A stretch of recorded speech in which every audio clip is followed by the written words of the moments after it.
be. Thanks, Kelly. Any other contingencies you've seen or you can think of? I had one where the contingent on the left, the roof in the white, pre-divorce, you know, the original mortgage, this you want to buy something. That would be really good to have on there. Husband to refinance. That's a nice husband, by the way. No, and that's a big deal. Well, if they're getting divorced too, a lot of times in the divorce decree, it says this is to happen and properties are transferred however way and this is paid off and this isn't paid off. So. But if you don't make reference to it on the 90% letter. That was one of those I should have ran away from. Well, I deal with those all the time. Another one that's fairly minor, but Kelly's going to tighten it up for us, is contingent on the leasing of the buyer's property. That sounds simple, but it's not that simple, is it? No. Talk to us about what's required. If it is a purchase, say for an investment property, you're going to need lease agreements. If you're vacating a primary residence and buying something else and keeping that residence, you're going to need a security deposit deposited and clear the bank along with the first month's rent. But mostly it is the security deposit has to be accepted in the bank. It can be $100. It doesn't have to. Because back in the olden days, you could just whip up a lease agreement. And put your sister on it. You had no intention of leasing the property. So now it's the rules made because of something's happened. And so now they want to see that if somebody gives you a security deposit, they're probably bona fide renters. And so we like to see the lease agreement and we like to see that the security deposit has been accepted and cleared and credited to your account. And how far in advance does that have to happen, Kelly? Probably before underwriting. Before underwriting. Okay. So even that check is a little bit seasoned now. So it's not as simple as it used to be. Keep that in mind. Can we think of any other contingencies? Grant funds from like Caribbean letters, something like that. I just had one this year with that contingency. Did that get to closing? It did. That was Mr. Booty. Oh, okay. If it's HUD-184, then could it be contingent upon them showing their That should be done at share? pre-qual. Otherwise, you shouldn't be issuing none. Okay. But Alaska Housing, that's also something that you could, want to make sure you put on there. It wouldn't necessarily be a contingency, but if you put conventional / Alaska Housing, both of those have to be met. That's a great point. The 90% letter will identify the loan type. And if the property that you've listed doesn't qualify for that loan type, then there's a problem, right? Really, certain loan types require inspections and you're listing as a piece of junk. What's the loan type that requires inspections? Urlib and Cook Inlet. Interest rate reduction for low-income borrowers through Alaska Housing. It's a great program, but they do want that buyer because it's low income to have the house inspected. And if it's a challenged property, it may never get financed. Yeah, okay. It's a great program. IRRLB, it's Urlib. IRRLIB. Interest rate reduction for low-income borrowers. And your Cook Inlet Housing has to have it inspected. So the moral of the story is be sure you check the 90% letter. And like Kelly said, don't be bashful about calling the lender if something doesn't make sense to you. That's your responsibility as a listing realtor to protect your seller and protect the transaction. Okay, number 2, whose name is on the earnest money check? Is it the buyer's name or a third-party name?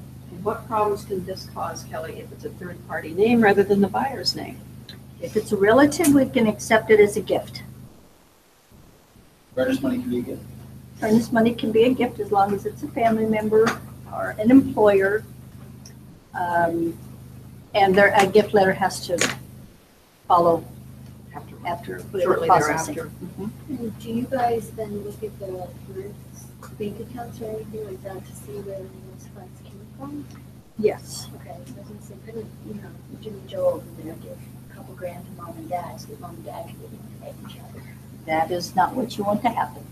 Obviously, but I'm saying, people could. Yes, sneak so, away- and that that's, has you to know, be when seasoned. people, we could get off on tangents of this for over an hour. But if somebody has mattress money, we can't use mattress money, which means it's not in the bank. So a lot of times, new rules were developed because something like this happened. So they had $10,000, they put it in mom and dad's bank account. Because if you put it in your own, they're gonna want to know where it came from, and you can't use it. So they put it in mom and dad's bank account. Mom and dad then wrote a $10,000 gift check. Well, so now we have to show where it came from the donor. And so if there's a deposit of $10,000 in the donor's bank account, now we have to find out where that came from. Is there a certain period that the money must be in there prior to? Well, no, not necessarily. And make sure you have that conversation with your lender if you have a buyer that's going to have gift funds, because it's much better to do things correctly up front than to try and retrack and fill in the blanks. So if the, let's say an employer writes the earnest money check for the buyers, and the employer did not intend for it to be gift funds, it was just, you needed a check and you don't have a check for the earnest money, I'll write the check. So the employer writes the check and we log that in on the purchase offer. At what point does the buyer have to exchange that earnest money and to reimburse the employer and provide earnest money from the buyer's bank account? Well, that would more be your situation than mine. Because, So I don't have to have earnest You can money. go to closing with earnest money from an employer and it's not gift funds. It was not intended to be gift funds. We can go to closing with. No. It's still, any monies have to be documented where they came from. And if the employer is giving them money, it has to be considered as a gift and no repayment expected. Okay. But if it's not a gift, what happens? We can't use the money. Okay, so what happens if you can't use the money? What do you have to do then? What do we have to do? They have to come up with more money or lower the price of the home. Okay. Any questions about that? Doesn't the company have to do 2 months to consider that season? Well, that would be something different in that if you want to season, and what she's saying is if you don't want to do anything for 2 months, so somebody could give some money, but we wait 2 months, we have 2 full months of bank statements where it's not showing money in any deposits for those full 2 months. So you could give Amanda a check and tomorrow, and then August, September, after September 26th, we would pull bank statements for 2 months. So you have a delay in. So basically, I'm sorry to take this up on the station again. With the mattress money though, if you let it sit in your bank account, Oh, yeah. You could put that into your you bank just can't account. decide one day, oh, I'll throw my mattress money in the bank account and use it, is what you're saying, right? No, Okay. you can put it in there, but not do anything for 2 months. Okay, and then it would be Yeah, considered we- usable So for you if you guys. put it in on July 25th, you could pull bank statements from July 26th for 2 months, and that's what goes to underwriting. So if your sales only close in 6 weeks, we don't have 2 months of history on the money, seasoning on the money, so it would delay closing. Mattress money sounds so much better than drug money. Yeah. But- I like the Very mattress easy. money, yeah. Real estate's hard, isn't it? Well, there's so many things just like that. Yeah, and You know, for you changes. to know, on top of what you already are expected to know, is, that's why having a good relationship with the lender is key. Okay, number 3, no earnest money with the offer to be tendered upon acceptance. What's wrong with this? Anybody? What's wrong with the offer that says we'll tender earnest money upon acceptance of the offer? Why? You cannot commit. Yeah. If you were the listing realtor, doesn't that make you think that that is a weak buyer? I can't think of any plausible reason to submit an offer with earnest money to be tendered upon acceptance other than what? Carl? Foreclosure? Roger, or anybody? Don't have the money. Short sale. Um, That would be the only 2 occasions I think that you should seriously consider not tendering money unless to accept upon acceptance, except that some foreclosure lender, some of the banks that have foreclosed still want your earnest money, so the waiting for acceptance doesn't work with them. So it can go either way. Yes, ma'am. But my point is, as a listing realtor, when you receive an offer, earnest money to be taken upon acceptance, I just consider it very weak. And that reminds me, what if they want the earnest money? What if the selling realtor wants the earnest money to be held with the title company? How do you feel about that? I don't think it's not stoked.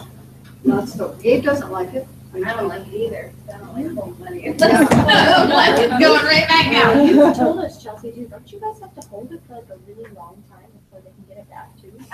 So here's the thing with us being able to hold money as the title company. If we receive a personal check, it has to sit in our account for 30 days before it will actually clear our account. That is why we stress cashier's checks and wire transfers to no end. So if you had a transaction where somebody demanded that the title company hold the earnest money, I would always recommend having them get a cashier's check. That way, it follows good funds in the event you want to close billing. And if they don't want to, and I learned this just now from you. So in other words, if our buyer wants to tender, or let's say they're the realtor, I'm the listing realtor, the other realtor wants to have that personal check go to the title company, and we don't want to lose the deal over it. If it's a personal check, the pushback to the selling realtor is that's fine, but you realize that that money isn't being considered good funds for 30 days. In the meantime, this offer that you just brought me will be contingent upon that earnest money being made good, and in the meantime, we're going to keep looking for another buyer. Or, I mean, I don't necessarily know if you guys can write that in, but to make sure that they deposit a cashier's check with the title company. We could always push back and say, if you're going to do this, it's going to be a cashier's check. Getting it back, should the sale fall through for any reason, getting that earnest money back is more of a headache going to title as well.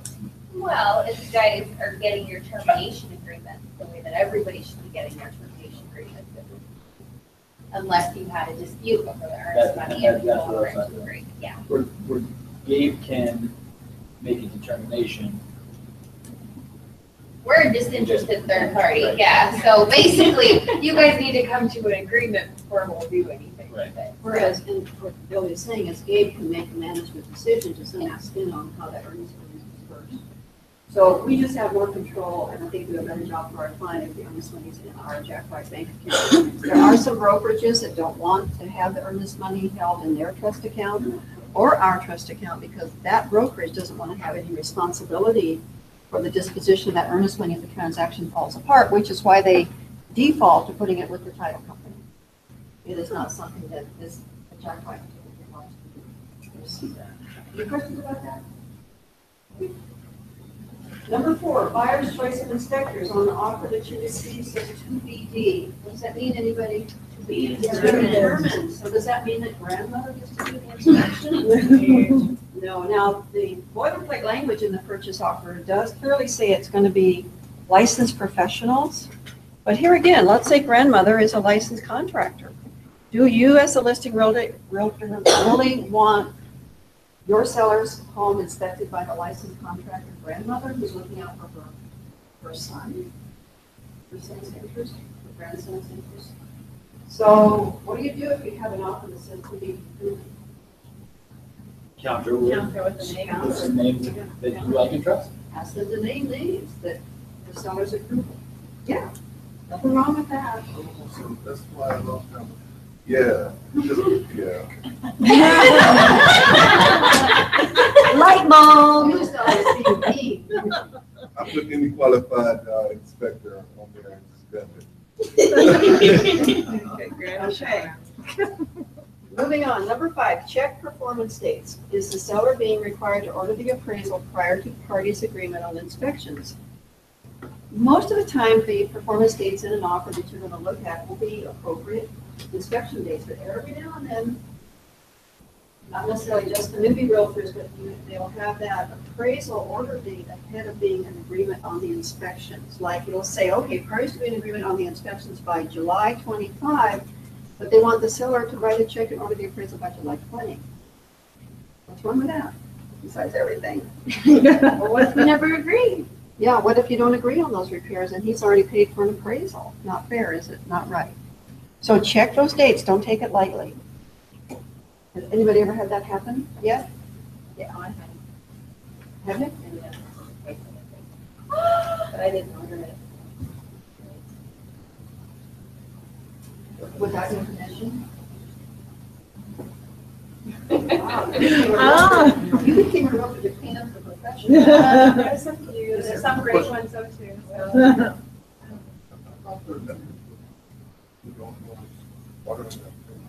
Well, they will order, yeah, the lender orders the appraisal, but someone's got to pay for it. And So usually- but the purchase and sale agreement says seller to order the appraisal by such and such a date. That doesn't mean the seller, because if one calls an appraiser, it means that he gets funds to the lender and the lender orders. She just said the real estate, the They real have a different state, and the states have different, Oh. and this one, we were the buyers. Right. And the lender should be picking up the phone and calling you and saying, hey, Kathy, are we ready to order the appraisal? Because you still could be negotiating repairs. So if you receive a purchase offer and that appraisal order date is before agreement on inspections, that's just part of your counter offer. Just say, thank you, but we're going to do it this way. Well, I just, lender should be, and because I'm so new, I didn't know what was going on, but I have these appraisers calling me to schedule appointments on my listing. Well, maybe just two. But I, like, who are you and how do you know and what? I didn't know. Why are you bothering I can me? be out there Hang on. tomorrow and I'm like, but Yeah, and it's the lender that has the appraiser, yeah. I didn't know. Now I do know more. So what do you do if the appraiser asks you if there was an inspection done? I have had lenders say, or appraisers say, oh, Kathy, I can be there on Friday at 2:00, was there an inspection done? And this is a challenge property, and yes, there was an inspection done. If you ask me point blank like that, Yeah. I'm gonna say, and there was an inspection, I'm going to say, yes, but the buyer, Parties. the parties aren't willing to release that. It could say, is one going to be provided? Right. And that would be easier to say, no. That happens. Why are you breaking up? Can you hear me now? So you don't want to lie, but you don't have to like zoom out the door and hand him an inspection report. You don't have to do that. And don't leave your inspection reports laying around the house either because the appraiser doesn't see it. But you see it next and you just leave it hanging. You know, Kathy, still on number 5 here is that on your purchase and sales agreement, when we get them, we're going to look at those dates. And if it says 7/5 to receive appraisal funds, we're going to be on the phone to try and get those funds. And if it says order on 7/5, we're going to try and do that. So that's why a phone call should be placed for either funds and permission. So your purchase and sale agreement says to order the appraisal by July 20, and it doesn't get ordered by July 20. What does that mean? Anybody? You're in default. You're out of contract. It's a big deal. It's a reason why the parties could go south and somebody's not going to be. The buyer may not get you. Don't quit yet, okay? Yes. But to my understanding, there is at least one lender I know of that will order the appraisal right away with the understanding that if the deal falls through, they won't be reimbursed. Correct. So Some sometimes lenders it's that. we're finding that. That will cover it. Kathy's like, oh, that'll be Kelly. Kelly knows it. Okay, you're right, Carl. We're finding some lenders who want the business and they're willing to pay for that appraisal. Now, in my mind, that appraisal probably ended up being paid by the buyer in some kind of loan fees that were tacked on it. What do you do about it? If you were closing and you don't even recognize them. Am I right, Kelly? No, she can't say it. Can't speak for other secrets. We wouldn't do that. No. Okay, number 6. Be sure to check the splits normally contained on the second page of the purchase offer. Often they are done incorrectly. I like to take home states. Does everybody know what I'm talking about when I say splits? That's page 2 of the purchase and sale agreement. And home state mortgage will give you, if you don't already have it, have Kelly give you a handout that will tell you what the typical splits are for the various types of loans. And most of the time, the other realtor will not have the splits done correctly. And if there's nothing wrong with in your counter offer, unless it's just a perfect offer, there's nothing wrong with, fixing that and having all parties sign it. Sometimes it doesn't mean more than $50 to a seller or a buyer, but still you want to get it right. And It matters too. if I may butt in here, Please, that's why you're here. Butt in. even after your counter is done, and now we've received the contract, and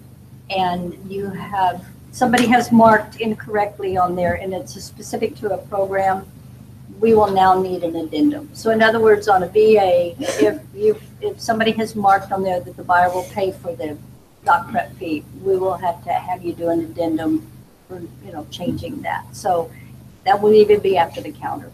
And in our world, We'll that's an catch 'em. amendment. It's not an addendum. It's an amendment in our. And we'll catch those for you. So even how you've written them, we'll do them the right way for the program. We did get a contract in, or an offer in, where instead of asking for closing cost assistance, they had just adjusted the split so that the seller would pay for more. I've seen a couple of those, yeah. And so, FYI, I think on that one, we pushed back and said, no, let's just keep the closing costs, we'll make the lender figure out how they want to do it. Yeah.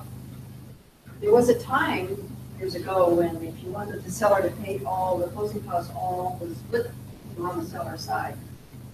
Years later, we learned that the lender wanted the splits to show up the way they're supposed to show up, and then in the verbiage of the purchase offer, it says that the seller will pay up to $5,000 to buyer's closing costs. Those be the ones identified on the split. Yeah, good point. All right, number 7, check the performance dates for inspections. Are they reasonable dates or dates that would be impossible to adhere to? If they're impossible to adhere to, what's wrong with that? Which means, Basically, we have to get that like you contract. said it earlier, you'll be in default. You're in default, you're out of contract, nothing to hold the deal together. It's your responsibility to not let that happen. If you're getting close to being out of contract on any of these performance dates, what should you do, Robert? Extend the date. An extension amendment, yeah. And it's never too soon to do one. And one of our rules of thumb is we don't like to do more than one, if at all possible. So if the other realtor says, yeah, but we'll be able to do this in 3 days, we'll close in 3 days. Great, let's do that. But in the meantime, we're going to extend for 2 weeks. Because we don't want to ask our parties to sign over and over and over an extension amendment, because that makes you look really bad. And you're really good about that. And where's Yeah, the yes. under? It's- Yeah. Selling that to your buyers, like, no, I'm going to buy this off today, or on this particular date, like, is before or later than. Right. Honor before. Oh, And you let them know that if they get out of contract, then there's an obligation on the other party's part to perform. They could lose a house or lose something as simple as that. And be realistic and prepare them. In today's times, there could be delays. So how much time are you all allowing on your offers to close a transaction, a loan transaction? Anybody? Around the room, Robin, how many days would you allow to close a loan transaction? 60 days. How much? 60. Okay, Tammy? Thanks. Just because you closed yours at 30, girl. doesn't- Oh, yes. If the cash offer is going to take Yes, with a loan. He says 45, 44. 45 days. What do you think? Okay, 45. 45. It depends on your lender. That is true. Always dodging the bullet. On the safe side, I would say 60. I have a whole formula. There's not a set day. I do. I after inspections, Can you just make this easy? Real estate is hard. The profession is easy. So the day after we're due to be in agreement on repairs, the next day. Go ahead. Which one do you want? So we go ahead. So day after we're in agreement on repairs, right? The appraisal is due to be ordered, and then 3 weeks after that, I give 2 more weeks. No, that's not true. I give another week. So 4 weeks after appraisal is due to be ordered. And on Thursday, what color socks do you Black. Unless I have PT, then I go the whole day with White Sox to save my life. So you do have a color. Yeah. So how many days? I like that. I like that. a time frame in that? Because I like that. You know why I like that? Because when you sit down with your buyers and you write a purchase and sales agreement, it's presented to the seller, maybe 2 days. Seller's going to think about it for 2 days. Then he's going to counter back. Now you've got another 2 days before the buyer accepts it. Guess what? We've lost 1 week. And you're giving us a contract that you're wanting to close in 45 days. Now I call you up and I say, hey, we're minus 7 days now. We'll do everything we can. So I like that. Thank you, really. No, really, I just I my head hurt, but I respect it.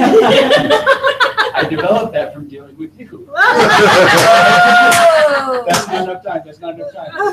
Is that doing deals with Kathy or dealing with Kathy? Yes. Yeah. Too much time. Amanda, what do you think? What's the answer?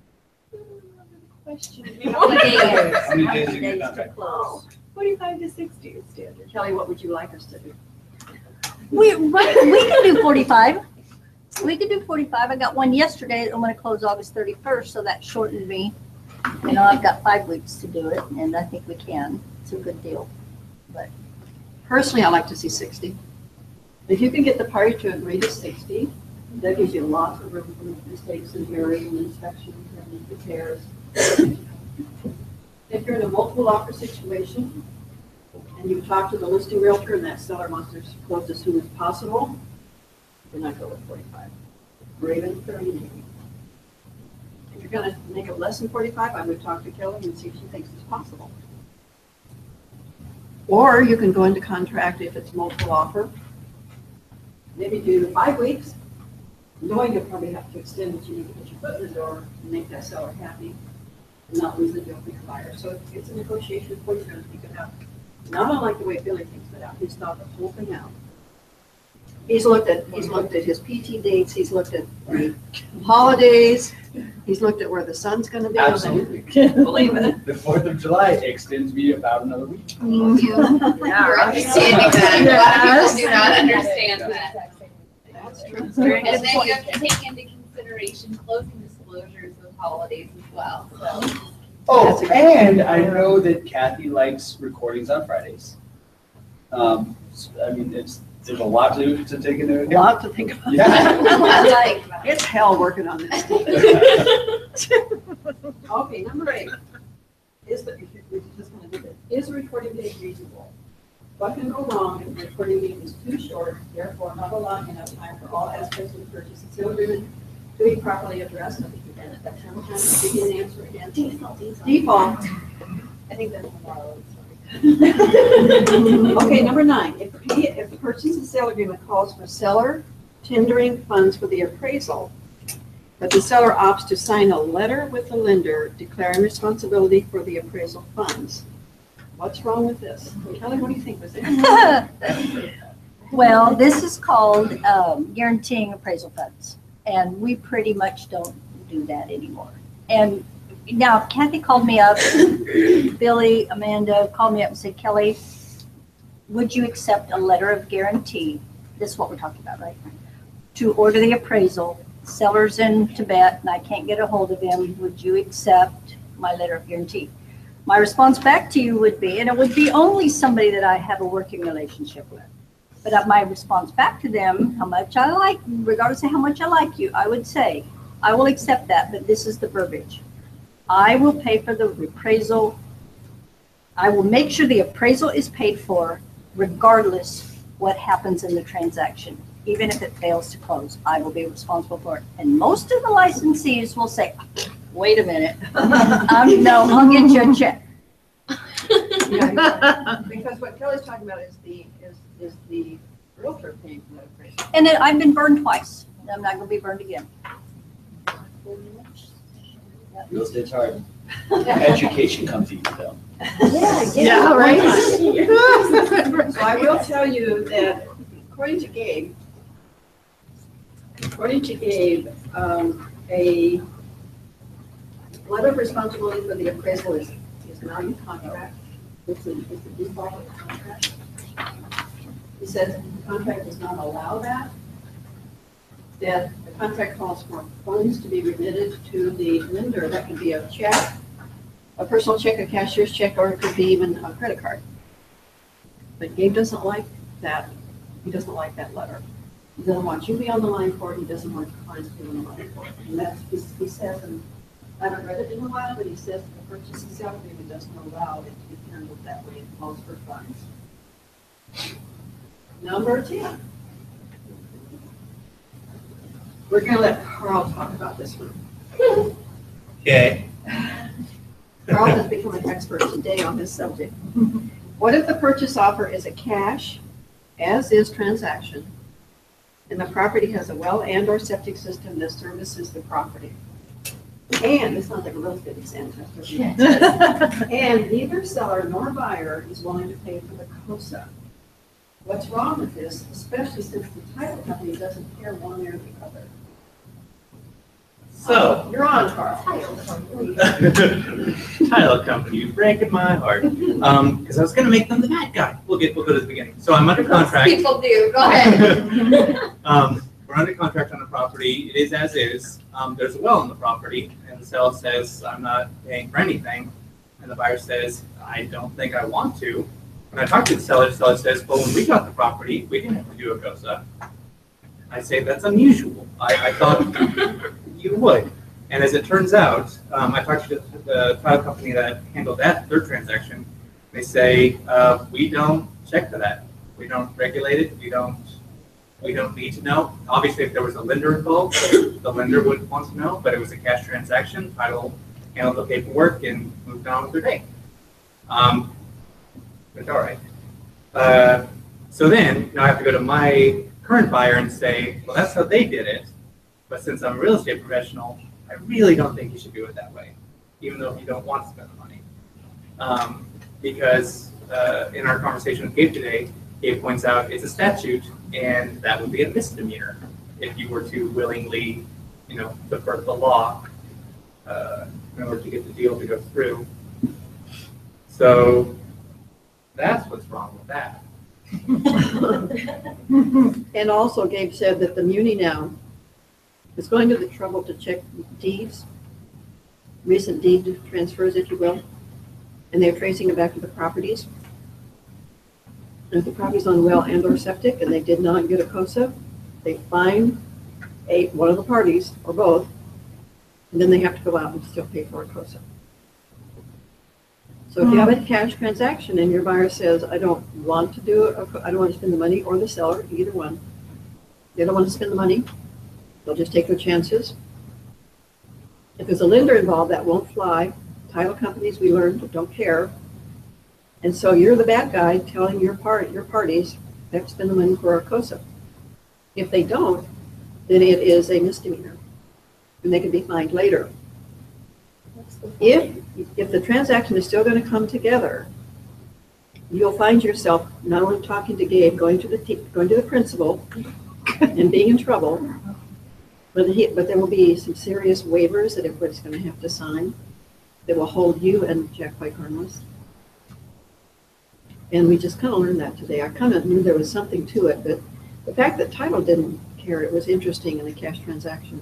Well, it's not that we don't care, but it's just that we don't police people on stuff. Yeah, and there's nothing that we can really do. We're a disinterested third party. If that's what your agreement was, that's what your agreement was, and we'll do the same thing and just do a hold harmless for ourselves as well.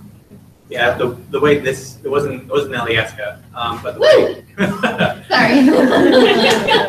but the way this title company phrased it, and I think they were talking about that same waiver as that's in our escrow instructions. Yeah, it's in our escrow, it's an addendum to our escrow instructions. Basically holds us harmless because that was what the agreement was, and who are we to say that this is not the way that it should be? It's not our position and it within the transaction. So in this instance, if Carl's, I'm not taking any credit, I'm gonna say Carl's buyer, I'm not gonna say our buyer, no. I'm kidding. In this instance, I get it. if Carl's buyer still opted not to pay for that well, and that COSA, and signed the waivers, he might be buying a property that has contaminants in the water that would prevent him from selling the property later without serious remediation. He might learn that the well flow is not adequate for the number of bedrooms in the property. None of this he'll ever learn if he doesn't get this inspection done. Doing himself a disservice. A terrible disservice, yes. And that well, just to do a well, COSA was 1,600, right, Carl? 1680. 1,680, and the well and septic would have been more than that, but just, I mean, if you're buying a property to fix up and you're going to spend $100,000 to fix it up or $80,000, it seems to me that 1,680 is a mere drop in the barrel. Well, and how much is it for a new well and septic system? About 20,000. Okay, I thought it was higher. It can be sometimes some of the Vantech systems, the engineered systems are more, but the typical in-ground system in acreage is about 20,000. Well, and you're taking a chance of you having to pay for, not paying for it up front, you have to pay for it if you get fined by the muni. on top And of the still fine get- for the yeah. muni. Yeah, And so, you'll almost certainly need to do one anyway when you go to sell the property. Now, yeah. The COSA is good for 2 years, but some of the water tests are only good for 90 days. So unless you can flip this thing quick, you're probably, regardless, going to end up having to pay for it twice. And I don't think trying to sneak out on the first one is a recommended good idea. Yes, ma'am. What do the muni fees look like on this? Well, when you get a COSA, that covers muni fees, so the 1680 covered all the muni. I'm sorry, when I say muni fees, I say when they're finding Fine. them. What are these You know, fines I don't, look we like? didn't find that out. Okay. I'd be curious if it's just like a little slap on the back of the I wrist, doubt or like it. you're gonna It's get probably, your the COSA muni next never time, remember. finds it, it's never small, although, they're spending the time having somebody actually look up deeds. They're then I would think that they're actually paying a little bit more. I mean, just to get a permit for anything with the muni is very, very pricey, and they're not in the business, they're not benevolent, they're Is this also hands for out. remote property? I'm sorry? Is it for remote property? That's a really good question. We recently sold something in the valley that was on well and septic, and I think, and I have to go back and remember, I think it wasn't required in the valley to have a COSA, but I was able to convince my sellers to pay for one anyway, and I'm so glad that they did, because as it turned out, they had a contaminant, something was contaminated, and they had to fix that. They weren't happy about it, but they were ever so grateful that I had really pushed hard on that, so that their buyer wouldn't have issues later, and therefore maybe a lawsuit later. Are there particular parts of the papers that went into this more content as well? Oh, there's a lot, that's a great question. We learned this from Gabe, I kind of knew it already, but we learned from Gabe that this particular property is in the lower Lake Otis area, and there is some contamination in the soils over there. I think it's from diesel fuels and things of that nature. And then over on the Yeah, east ask side. the chemist. Yeah. Oh, I'm sure they know. Yeah, they've been doing some ground testing there. Yeah, Oh. and then over on the east side, a lot of those properties near Four Corners, those wells have a lot of contaminants in the wells, and a lot of the houses over there end up installing some kind of a filtering system. At the very least, at the water faucet where they do most of the cooking, or you can do a better one at the wellhead, or even the wellhead. You can do some type of filtering system. But a lot of east side properties on well and septic will have contaminants in the water. So you don't want to miss that. Thank you, guys.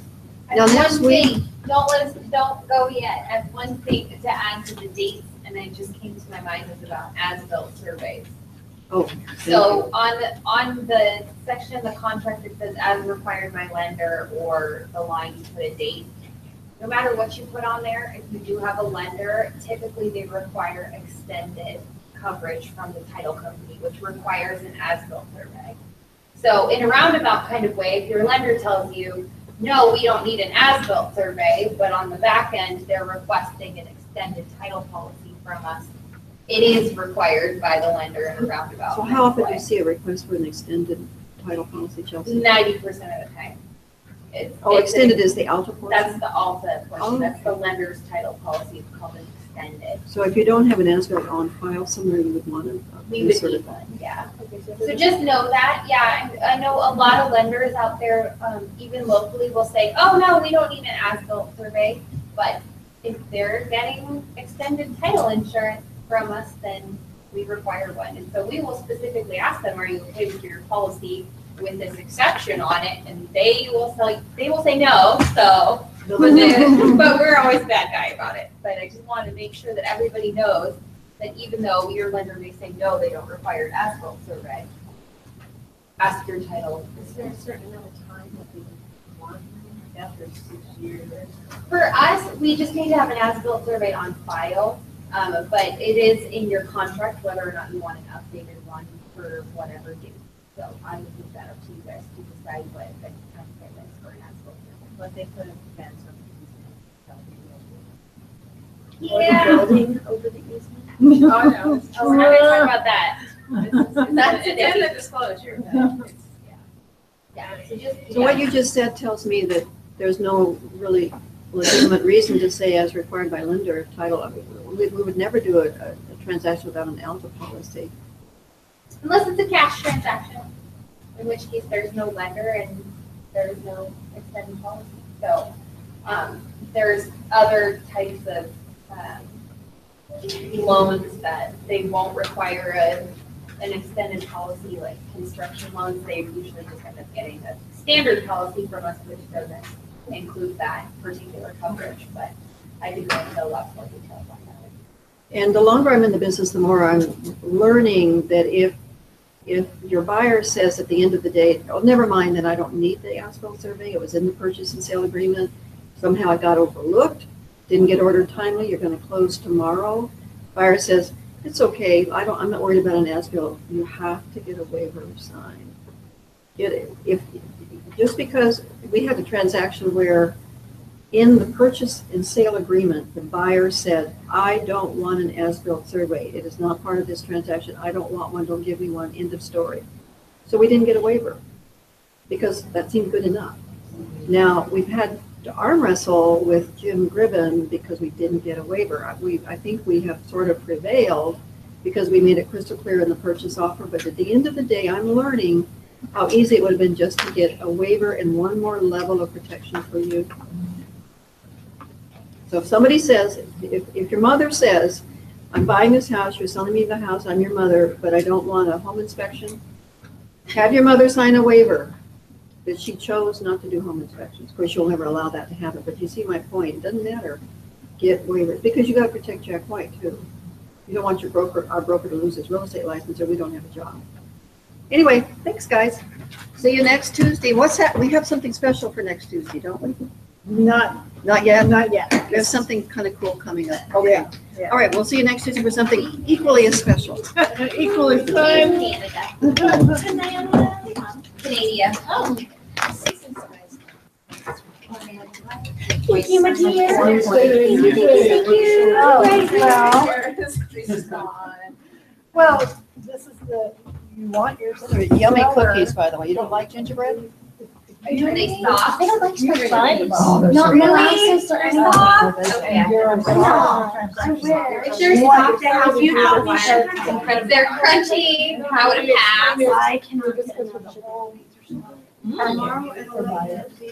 So this, we would have ourselves. Perfect. No, I'm fine. I can throw an iron probably. You found why you Okay. So I said, I'm coming in. So then you don't For need the 3-year out. Yeah. I'm like, why is it? Yes, yeah, I'll sit in the back and smoke a cigar. Didn't tell you where to go. Oh my God, I would go myself in the laughter if I ever saw that. That would be amazing. That would be something else. Yeah. I said I will not. Yeah, they don't want the potential liability, so they'll. How are you? Yeah, Good. good idea. Yeah, so I don't need it, even though it says it's required. Correct. Okay. As far as I know, I mean, unless it's I can just. put NA and download it to Acknowledge, SkyFlow. yeah, and yeah. say, this was told, I will be referring this to somebody else in Jackwide if I do get somebody. Yes, I exactly. can really say Duran Duran. Okay, thank you. Otherwise, It just when we always, when we do the ARAC, which I call my favorite. right. Yeah, for new people. Yeah. When When we do the ARAC, then-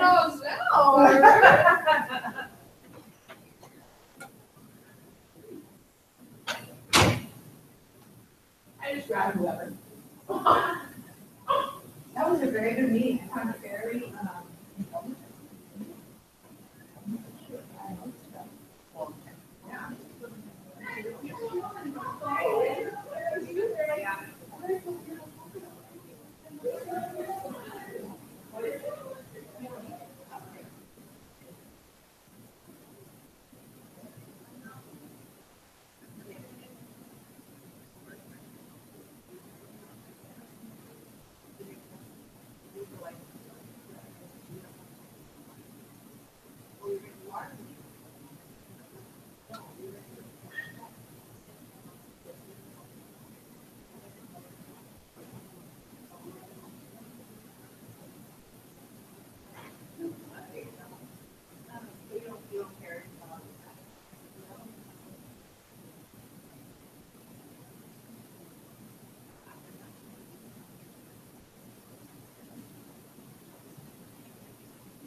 Mhm.